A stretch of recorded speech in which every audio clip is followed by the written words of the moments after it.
forward to our second paper for the session, which is delivered by Sanah, who's joined us. Hi, Sanah. Sanah has pre-recorded her paper, so I am reliably informed that our admin team will ensure that that is now played. But as I say, Sanah is here to take your questions thereafter. Thank you very much. Good morning, everyone. My name is Sanah Javed. I'm a final year law student from School of Law, Christ University, India. And today I will be presenting on the topic of technology fostering accessibility to legal education. Technology helps access legal education not just for law students, but also for the general population. In my presentation, I will be restricting the domain to India and how technology can help access legal education in India. Without further ado, let's get right into it.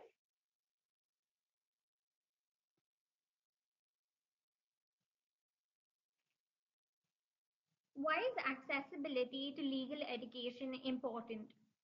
There exists a justice gap in India. The justice gap refers to the inability on the part of the citizens to gain access to legal services. It is stated that in order to bridge this justice gap, efforts have been made, such as introducing the concept of justice in the preamble to the Constitution, or justice social, economic, and political. Also introducing Article 39A to the Indian Constitution, which states that legal aid must be available to all citizens. The following efforts have been remarkable, however, have not been sufficient. In 2019, the Indian Justice Report was released. According to the report, which did a quantitative assessment of the four pillars of the justice system, police, judiciary, prison, and legal aid, showed that in a total of 14,161 legal clinics were available across 600,000 villages. The following is drastically lesser than the 2011 regulations mandate that required one legal clinic to be set up in every village. Further, even before access to legal aid can be facilitated, access to legal education is important in order to make the citizens aware that their dispute is a dispute of legal nature and has a potential legal solution. Unless individuals are aware of their rights and responsibilities, they will not be able to access legal aid. Further, accessibility to legal education is important for law students. However, this access must go beyond the curriculum and the syllabus that is taught in law schools. Law students have an obligation to provide public services and improve accessibility to social justice for the general population. And that's why it is important that they understand and access legal education. There exist certain barriers to accessibility. Firstly, geographic barriers. Three-fourths of the Indian population still resides in rural areas. There exist multiple infrastructure and geographic barriers to accessing legal education. Further, linguistic barriers. In India, over 19,500 languages are spoken. However, legal education is dispersed mainly in English, which is not a local language, hence increasing the barrier to accessing legal knowledge. Third, the stagnant curriculums and approaches that are taken by law schools throughout the country demonstrates a barrier to accessing legal education. The same concepts that were taught over a decade ago may not be relevant now. Further, a fundamental change has been brought in by technological developments in other fields that need to be addressed by the legal curriculum. And finally, the responsibility lies on law students to bridge the justice gap. Law schools do not have a responsibility to merely educate law students, but also to educate the general population of their legal rights and responsibilities. Technology is a potential solution. It is stated that technology is not the sole solution that can bring in accessibility to legal education. However, it does formulate a fundamental part of the larger project of facilitating accessibility.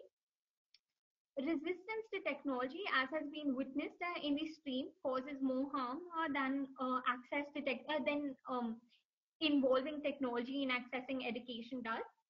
Further, the increasing use of technology in the field, such as in e-filing, virtual arbitrations, virtual hearings, or the increased use of AI, shows that technology is a potential and feasible solution that can be brought in order to increase accessibility to legal education. Further, various technological fields have advanced, which have requirements of legal developments and require a regulatory framework to govern those technological developments. When that happens, essentially an intersectionality between law and technology takes place, and hence both fields can no longer remain parallel to each other and must and there must be essentially be interference and use of the developments that take place in technology in law and that take place in law in technology. The current scenario in the legal field, the Indian legal field has, for the most part, remained apprehensive of the developments of technology and to use technological solutions in order to solve a majority of its problems. Even today, the system is majoritarily paper-based and does not rely on technology. This has facilitated the administrative and procedural backlog and the docket explosion that is being faced by courts in India. It is suggested that an infrastructure and system-based change with the use of technology is essential. The COVID-19 pandemic has essentially forced the judiciary system to adopt technological solutions that it previously was not ready to do so. However, the following shows a potential solution to the already existing problems of administrative and procedural backlogs that existed before the pandemic. Importance of incorporating technology in the legal field. Technology provides a lot of benefits, such as accessing a greater population within a limited time frame, increasing efficiency and system changes that previously were not available due to the human resource and paper-based mechanisms. Thirdly, keeping up with technological developments in other streams. Technology has touched almost every aspect of our life. And the legal stream staying away from technological developments essentially hinders the growth of technology and the growth of this new technology lifestyle. Further, as was previously mentioned, we now stand at an intersection between law and various other streams such as technology. And it would be foolish not to incorporate technology in the legal stream to solve majority of its problems. Technology and legal education. The various ways in which technology is currently being used in legal education is through distance learning programs. Distance learning programs provide law students with a great advantage in learning and acquiring legal education at their own pace, with their providing them flexibility in understanding the legal concepts or accessing the legal knowledge, which was previously not facilitated as much in practical learning or in a physical setup. Translation, as was previously mentioned, in India, over 19,000 languages are spoken, and whereas legal education is mainly dispersed in English. Translation, which is facilitated through technology, helps a diverse group of students that speak multiple languages access legal education and not face a language barrier. Legal databases, both Indian developed such as Manupatra and Lexis and SEC Online, and foreign developed such as Heim Online or JSTOR, provide access to a diverse set of resources that previously were limited to, let's say, the physical publications of resources. Teaching practical aspects, as we have seen, technology is being incorporated and will further be incorporated in the legal stream. facilitating things like virtual arbitration or virtual hearings and e-filing mechanisms. It is important that law students be equipped with the technological knowledge necessary in order to do well in these practical aspects of the legal field. Further self-study and moving beyond the curriculum, the legal databases and the access to a large number of resources due to technology provide students the opportunity to self-study and move beyond the curriculum. As has been previously mentioned, the increased accessibility due to technology helps in accessing a wider number of resources, access to greater opportunities. Access to greater opportunities refers to the access to a multiple number of webinars and lectures that take place online. After the COVID crisis, multiple MOOCs and online courses have come up and have been facilitated by various universities, providing law students the opportunity to enhance their knowledge. Further participation is consistent and more involved. It is stated that the online classrooms, even though are taught to be not as participatory as physical classrooms, it is seen that through mechanisms such as exit quizzes or such as Google Classroom quizzes or mandatory assignments, makes obliges the law student to have a more consistent and involved participation in the e-classroom than was there in the physical classroom. Increases equality in access. Students have varied socio-economic backgrounds. By providing access online or providing e-classrooms, it is seen that students that previously faced physical or geographic barriers no longer face those barriers and are provided access to legal education on an equal footing as other students are. To the general population, increasing the knowledge and reducing reliance on legal aid can be facilitated by providing legal education through technology. Also, affordability. The legal services are known to be expensive and not affordable to a large group of people. Once legal education is enhanced by the use of technology, it facilitates lesser reliance on legal services, making the system more affordable. Further, this brings about social change.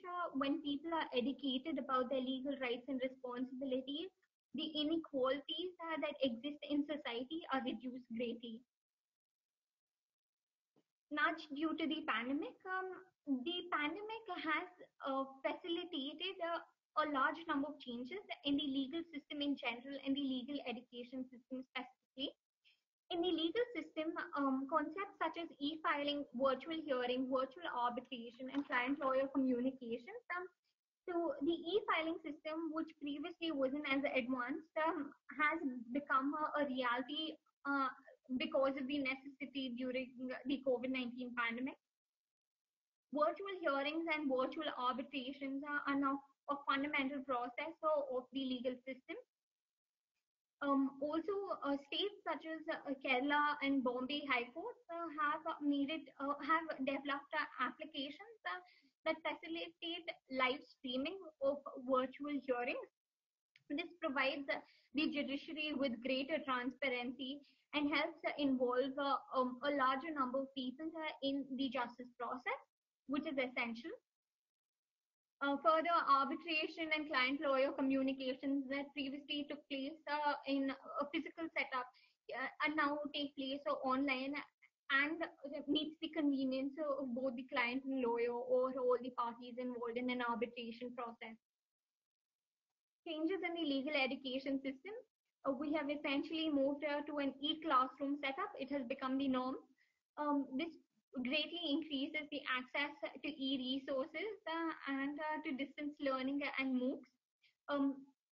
Platforms such as edX and Coursera provide multiple courses on their platforms by esteemed universities, helping law students self-study and go beyond what is taught in their law school or their curriculum. Hence, there exists a greater pool of resources such as webinars and externships. Efforts have been made in the legal field to make the access to as many resources for free as possible, and the following greatly benefits the law school community in general. What is the way forward? It is acknowledged that technology is not a one-stop solution, that it is however, it is a key component of a larger project, as it enhances efficiency both in courts and outside. It closes the justice gap and increases the opportunities for law students. It is stated that technology, even after the COVID-19 pandemic, when it is not an absolute necessity, must be treated as an integral part of the legal system. Things like witness hearing, live streaming of proceedings, virtual ADR sessions, and client-lawyer communication help in reducing the costs that are usually associated with making these legal developments possible. Further, in the legal education setup, e-classrooms, recording classroom content for further reference, and e-resources is essential. Teaching technology in law schools is also a fundamental step that needs to be taken, considering how technology will play an impactful role in the legal profession. Also, technology must be used to go beyond law students and provide access to a greater group of people that depend upon legal aid or depend upon law schools or the legal field to improve their accessibility to justice. Thank you very much. It was a pleasure presenting for this conference. Thank you very much indeed, Sanah. So delegates, our colleague Sanah joins us now. Sanah joins us as a final year law student from the Christ University in India. Thank you for a fascinating paper there, Sanah. So could I ask delegates to get questions in once again through the chat channel, and whilst we're awaiting those to appear, I'll just get things started. It's a really interesting thing that you started with, this concept of social justice and the gap, if you will, between the ability of the legal system to provide that social justice. And it just got me thinking whether in time, you know, we'll be talking instead about digital justice as a concept. Because it's really interesting that you open your abstract even with that quote of the technology is here to stay. You know, these are the barriers, these are the challenges that every legal system is going to have to step up to in time. Yeah, hi Emma, thank you for your question. So as you said, digital education is something, and digital access to justice is something that's very important. So previously, the Indian Supreme Court did not have even the e-filing system, for example. The advocates would have to file their case online, and then the corrections would be given, and then they would have to correct the corrections and then file it physically again, essentially rendering the e-filing system useless. However, after the pandemic has come in, it's become a necessity that all procedure takes place online. And it's forced the court to understand that there is a lot of benefit that one can get from digitalizing the legal process entirely. And also, as you said, that there does exist a justice gap, and a lot of people don't understand how they can access legal aid. And before they even access legal aid, they need to understand that it is a legal problem, and for that they need the education, which I think the burden lies on law schools and law students to provide the general population with this education, and technology is a great way to do so. Excellent, thank you very much, Sanah. My second question, and the way I got to think about this, because as well as you'll see shortly with my own paper, my fascination with kind of grounding students in skills from the very beginning, equipping them for developing those skills throughout their degrees. I'm also particularly fond of working actively with information literacy and embedding not only just the ability to find and evaluate resources onto the curriculum, but the use of those as well. And you spoke about the move to using e-resources in the wake of COVID, and how perhaps these provisions are now available that they weren't before, or certainly that bank has expanded. And I just wonder, if we're talking about a digital world where, yes, we probably do have this concept of digital justice already, and that there is a gap in that digital justice isn't being answered because of infrastructure or cost or other affordability issues along the way. I wonder if law schools stepping up and providing greater e-resources is enough. Because, you know, being able to use e-resources seems to me to be something that we should have already been achieving to get to the digital world that we're in now, whereby we should be doing so much more on the curriculum by now to be able to equip our students who will be graduating in 3 years in some jurisdictions, in 6 years in others. And I don't know. I know, I'm aware that globally we have expanded our e-resources, and by e-resources, you know, the publishers have stepped up and they've made much more open material, open access material available, and so on. But my question is, Sanah, from a student perspective, it would be really interesting for me to hear whether you view that to be enough. So I understand your concern. We should have done this a long time ago, and it's not sufficient considering how we've advanced so much technologically right now. This is just a very preliminary access that we get to e-resources, and a lot more can be done. So I understand that law schools them like solely can't be responsible for this. But and that there should be a policy change, or the legal education system, or the governments that look into the legal education system need to develop new policy frameworks.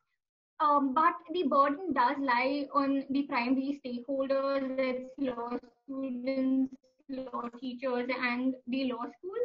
And I believe changes are being made, such as including newer subjects. Like, for example, in my university, we now have cyber law, e-commerce, and a few other new technology-based subjects as core subjects. So they're compulsory and all students take them. Whereas previously they were merely voluntary subjects. You could take them or you could take something else. So I think there is a development and a push towards technologically advancing law students, though more can be done, as you rightly pointed out. Yeah, and as I say, again, interesting that we've come to this point of discussion, because it's another element of my paper that for time I wasn't able to focus into greater detail. A bit like the question I posed to Dr. Andoff, in saying we've got law and technology on the one hand, but then we have digital legal education, which is a distinct thing. And I think they both need to come together in order to be able to upskill our graduates and prepare them for that digital working market in that many years, because actually that market is already at that stage. And I wonder, as legal educators, we're not quite there to be able to equip our students to be appropriate candidates for such a marketplace. So as a law student, I would obviously like to see more done. And I think policy changes are being made, though, as you said, that more can be done. Yes, excellent. Thank you ever so much, Sanah. Thank you ever so much for your readiness to answer those questions. Again, I will ask delegates, we do have time, so if there are any more questions to Sanah, especially those of you who, like myself, want to capitalise on getting a captive audience of a student perspective in terms of developing our curriculum in respect of law and technology and digital legal education. So do get your questions in. We have got a couple of minutes to go yet. I think for my part, Sanah, in the wake of COVID, it just struck me, whilst I was busying myself thinking about ways of you know, continuing with my plans, as you'll hear in just a second, of embedding digital literacy onto the curriculum, it occurred to me most quickly that actually we can't ignore this elephant in the room that has been the kind of cultural shift in the legal system across the world in terms of COVID. And so my module on introducing the legal system and so on has to now touch upon all those things that you talk about there, about virtual courtroom sessions, digital ADR and so on, because that is the way of the future, isn't it? I mean, that technology has been there, and perhaps we haven't done enough with it from an educational perspective, nor from a legal perspective. And I think it's one of those things that we've gone that far now, and we're not going to be coming back. I completely agree with you, and I'm looking forward to what you have to say on the issue and how policymakers and law teachers are doing their part in bringing through this digital literacy. Excellent. Thank you ever so much, Sanah, once again.